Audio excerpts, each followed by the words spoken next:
Hey, welcome back everyone. It is now March 5th of 2022, and ever since the very end of the Book of Boba Fett, as well as, of course, The Mandalorian Season 2, a lot of Star Wars fans have been very intrigued about what George, Jon, and Dave have for the future of the Star Wars universe, and exactly what tricks they have up their sleeves to really make things turn around for the better for the Star Wars fandom. This is Mike Zero. Make sure to subscribe if you are new to the channel for future Star Wars updates. Also, by the way, guys, I am on Twitter at Mike01 if you guys want to go ahead and give me a follow on there. I do post a couple of entertaining things from time to time and really make sure to interact with you guys further. So what's even all the more intriguing right now is that, yes, there are a lot of things happening at the same exact time between, of course, George, Jon, and Dave. They are working on numerous projects, including The Mandalorian, Season 3, the Ahsoka Tano series, Star Wars Andor, and that's just to name a few. So there's a lot of things happening, of course, with new Star Wars shows that will be announced and unveiled at Celebration, which, by the way, is still going to take place this May. As long as everything goes according to plan and there's no cancellations, everything is looking a-okay from right now.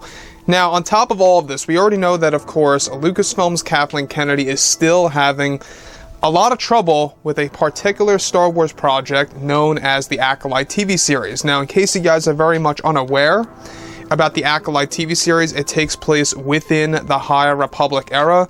To be specific, it takes place at the very end of the High Republic era.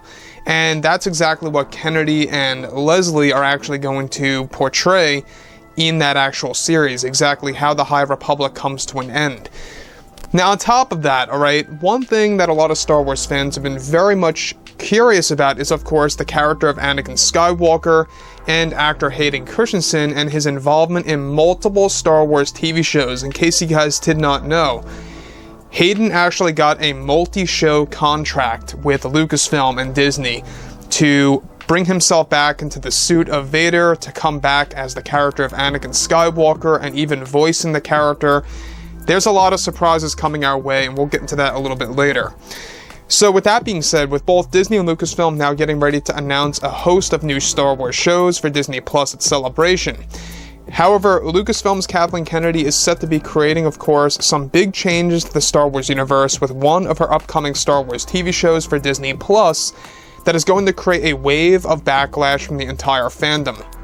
Now, this major change is said to involve the character Anakin Skywalker, who was first introduced in the prequels by George Lucas. With Kathleen Kennedy set to make some big changes to the Star Wars world in the Acolyte series, she is said to be motivated in erasing Anakin Skywalker as the Chosen One in the Star Wars canon using the Acolyte TV show. Now, this is described to be a part of the current rewrites of the Acolyte series by Leslie Headland that will completely change the Chosen One prophecy of Anakin Skywalker. Now, further, it's noted, however, that this change will be implemented in the middle of the series that is set to feature a Force vision that Yoda will experience in the show during the days of the High Republic era, and getting a glimpse into the new Chosen One and the Chosen One prophecy, and how Kathleen Kennedy and Leslie will be essentially resetting the entire Chosen One prophecy in this show. Now, let me just stop right there for 1 second. To me, this is a complete backstab to George Lucas. I don't know what other way to really put it, but that's what it really is. This is probably worse than what Kathleen Kennedy did back in the 2013 interview, where she literally said this right next to George, that she's going to respect the characters, she's going to respect the worlds, the locations, the storylines, and everything related to that. And she did a complete 360. Everything changed, everything was not promised, and we saw what we saw happen in the sequel trilogy, in some of the Star Wars lore when it came to some of the books and the comics. We saw what she did to Luke Skywalker. I mean, the list goes on. We've talked about this on and on already, so you guys know the whole deal. But everything related to everything, of course, with Kathleen Kennedy and her agenda, from what it seems, of really kind of dismantling the Skywalker lineage and really bringing it back down to its knees. I don't know why she keeps doing this. I don't know why she keeps pursuing the overall structure of ignoring the Skywalkers and really trying to make them non-existent. You can see that what she did in the sequels was pretty much living proof of that as well. And in the Acolyte series, this is yet another example of living proof that Kathleen Kennedy does not care about the fans. So let me move on from that. Alright, so on top of this, Kathleen Kennedy's reason for this change is that she is actually trying to tell a story about the Chosen One, while also staying away from George's vision in order to pursue something unique and new for the fans to witness. Kennedy is said to want to create her own new Chosen One, where this is also said to be Kathleen Kennedy's way of creating her own version of Anakin Skywalker in the Acolyte series that will be a brand new character that will hold a similar path.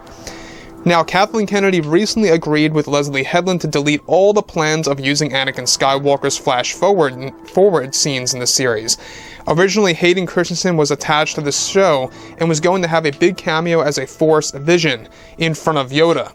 The entire scene was recently cancelled and taken out of the script when the rewrites began about 1 month ago. Now, this is something that Hayden was upset about, of course, and over, given that he was very excited to portray something sinister in the form of a vision in this series.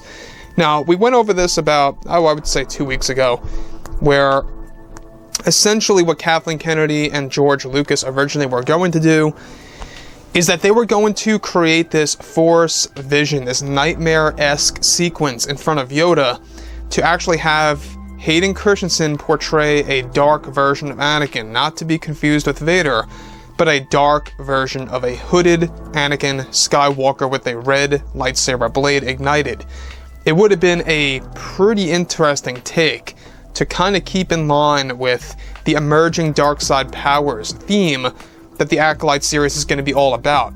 And that, to me, I think would have been something really inspiring and a little bit more in line with the theme of the show that they're kind of trying to go for. George and Kathleen, they agreed on doing a lot of those Anakin nightmare sequences, you know, those flash forwards for Yoda, where he doesn't really know who he is, but he gets a vision of the Chosen One eventually becoming dark. And that, in itself, retcons everything related to the prequel trilogy, and it kind of messed things up to begin with, so it could very well be, you know, a good call regardless of what happened. But on top of that as well, now Kathleen Kennedy is actually described to also have cancelled any other planned scenes for Anakin Skywalker in the series, and did this all behind George's back. Now, surprisingly, Anakin's scenes were agreed upon between Kennedy and Lucas, and this eventually fell apart after Kennedy decided to engage in the rewrites with Leslie Headland, and directed her, of course, on what to do with the new version of the script. Now, Anakin's absence, of course, from the series may come off as a blessing in disguise by, of course, many fans. However, it's a living example that Kennedy does not care about the Skywalker lineage, nor the true philosophy of Star Wars and Anakin as the Chosen One, something that Kennedy tried to end in The Rise of Skywalker, and how her original vision was making Rey the Chosen One in the Star Wars saga as a whole. So, like I say, guys, this is yet another prime example that Kathleen Kennedy does not care about Luke, Anakin, or anybody related to that Skywalker lineage. I mean, heck, Ben Solo didn't even really survive, or get the limelight that he deserved, as a Skywalker facing Palpatine in the sequel trilogy's end. Something that they tested with, and eventually deleted, and we got what we got in the final cut. So, like I say, guys, I would like to hear your opinion on everything related to Kathleen Kennedy's call here, and let me know what you think about everything related to her take on the new Chosen One. And if you guys did enjoy the content for today, let me know what you think about all this in the comments below, and I will catch you guys next time. Gun